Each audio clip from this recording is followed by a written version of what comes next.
भक्तों, जय श्री कृष्ण। कृष्ण जन्माष्टमी की आप सबको बहुत बहुत बधाई। आज विचार मंथन का विषय रहेगा श्री कृष्ण की छवि से मिलने वाली प्रेरणा। इस वर्ष 26 अगस्त को देश भर में श्री कृष्ण जन्माष्टमी का पर्व मनाया जाएगा। जन्माष्टमी को गोकुलाष्टमी के नाम से भी जाना जाता है। हमारे धर्म शास्त्रों में लिखा है कि भाद्रपद माह के कृष्ण पक्ष की अष्टमी तिथि के दिन, बुधवार के दिन, भगवान श्री कृष्ण ने माता देवकी के गर्भ से पृथ्वी पर जन्म लिया था।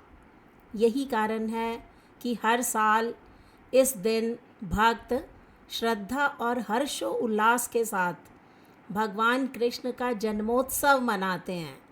श्री कृष्ण का जीवन अद्भुत है, अलौकिक रहा है। उन्हें भगवान विष्णु का 8वां अवतार माना जाता है। कृष्ण की लीलाएं, गाथाएं, स्वरूप भी अद्भुत है।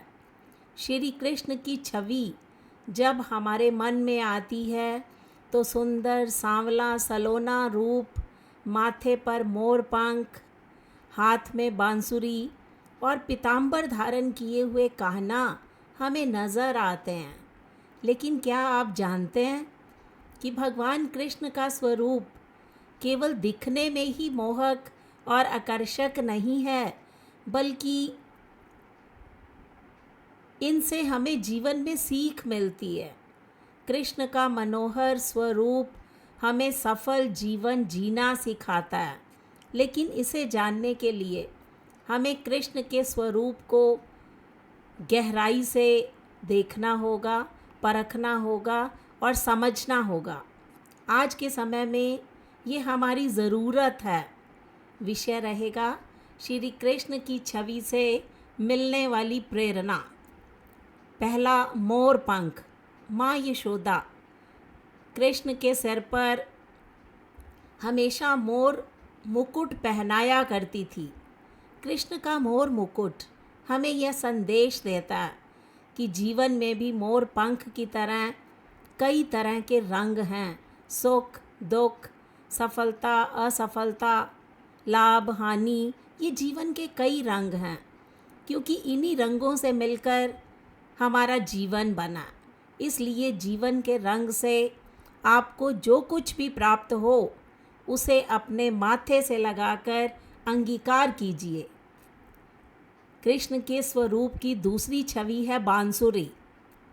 भगवान श्री कृष्ण में के हाथों में जब बांसुरी होती है तो कहा जाता है कि कृष्ण बहुत अच्छी बांसुरी बजाते थे। कृष्ण की बांसुरी हमें यह संदेश देती है कि जीवन में कैसी भी घड़ी आ जाए, लेकिन घबराना नहीं चाहिए, बल्कि भीतर में शांति स्थापित करके ही हमारे जीवन में सफलता मिल सकती है। तीसरा स्वरूप, वैजयंती माला। भगवान कृष्ण गले में वैजयंती माला पहनते थे, जो कि कमल के बीजों से बनती है। इसके दो अर्थ हैं।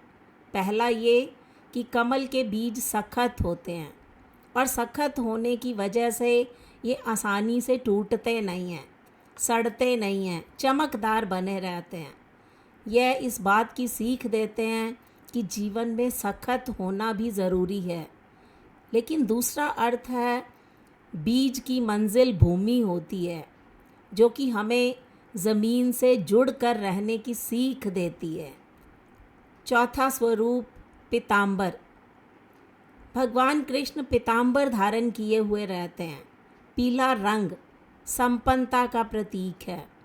पीताम्बर इस बात का संदेश देता है कि पुरुषार्थ ऐसे करो कि संपन्नता स्वयं तुम्हारे पास चल कर आ जाए। कमरबंद। पीताम्बर को ही भगवान ने कमरबंद भी बनाया, जो कि इस बात का संदेश देता है कि हमें हमेशा चुनौतियों के लिए तैयार रहना चाहिए। जब भी धर्म के पक्ष में कोई कर्म करना पड़े तो हमेशा तत्पर रहिए। माँ यशोदा और राधा श्री कृष्ण की बाल्यावस्था की छवि माता यशोदा और उनके संग दिखाई देती है। अन्य छवियों में कृष्ण संग राधा भी है। कृष्ण की छवि में माता यशोदा और राधा के संग होने का अर्थ यही है कि जीवन में स्त्रियों का महत्व होता है, जिसके बिना हर पुरुष अधूरा है। इसलिए उन्हें पूर्ण सम्मान दें। इस बात का भी ध्यान रखें कि स्त्री हमारी बराबरी में रहे, हमसे नीचे नहीं रहे। तो कृष्ण के स्वरूप से हमें जीवन के अंतर्गत सीख मिलती है। सुदर्शन चक्र, कृष्ण के सुदर्शन चक्र को प्रभावशाली माना जाता है, जिसकी तुलना अस्तित्व से की जाती है, यानी व्यक्ति का अस्तित्व उसके लिए सुदर्शन है। लोग अपने व्यक्तित्व को देखकर ही व्यवहार करते हैं।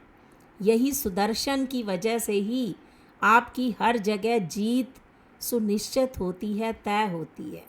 गाय, भगवान श्री कृष्ण के साथ हमेशा गाय रहती है। कहा जाता है कि भगवान को गाय बछड़ों से बहुत प्यार था, वो उनके संग खेला करते थे। श्री कृष्ण कहते हैं, गायों में मैं कामधेनु हूँ, जो वास्तविक रूप से सारी इच्छा परिपूर्ण करती है। संसार में पृथ्वी गौ सेवा से कोई उदार और क्षमा दान देने वाला नहीं है। तो भक्तों, कृष्ण की लीलाएं, गाथाएं और स्वरूप भी अद्भुत है। कृष्ण की छवि जब आपके मन पर अंकित हो जाती है तो उसका सुंदर सांवला स्वरूप, माथे पर मोर पंख, हाथ में बांसुरी, पीतांबर धारण किए हुए हमें कहना नज़र आते हैं। आपको भी कृष्ण की छवि आपके आसपास घूमती हुई नज़र आती है। तो जन्माष्टमी के त्यौहार पर आप सबको कृष्ण के दर्शन हो, आपका जीवन मंगलमय हो और कृष्ण की छवि से हमें जो प्रेरणा मिलती है उससे ही हम जीवन में सफल हो सकते हैं। भक्तों, जय श्री कृष्ण। वीडियो आपको कैसी लगी उस पर प्रतिक्रिया कीजिए, चैनल को सब्सक्राइब कीजिए। मिलते हैं अगली वीडियो में कृष्ण जन्माष्टमी की कथा के महात्म्य के साथ।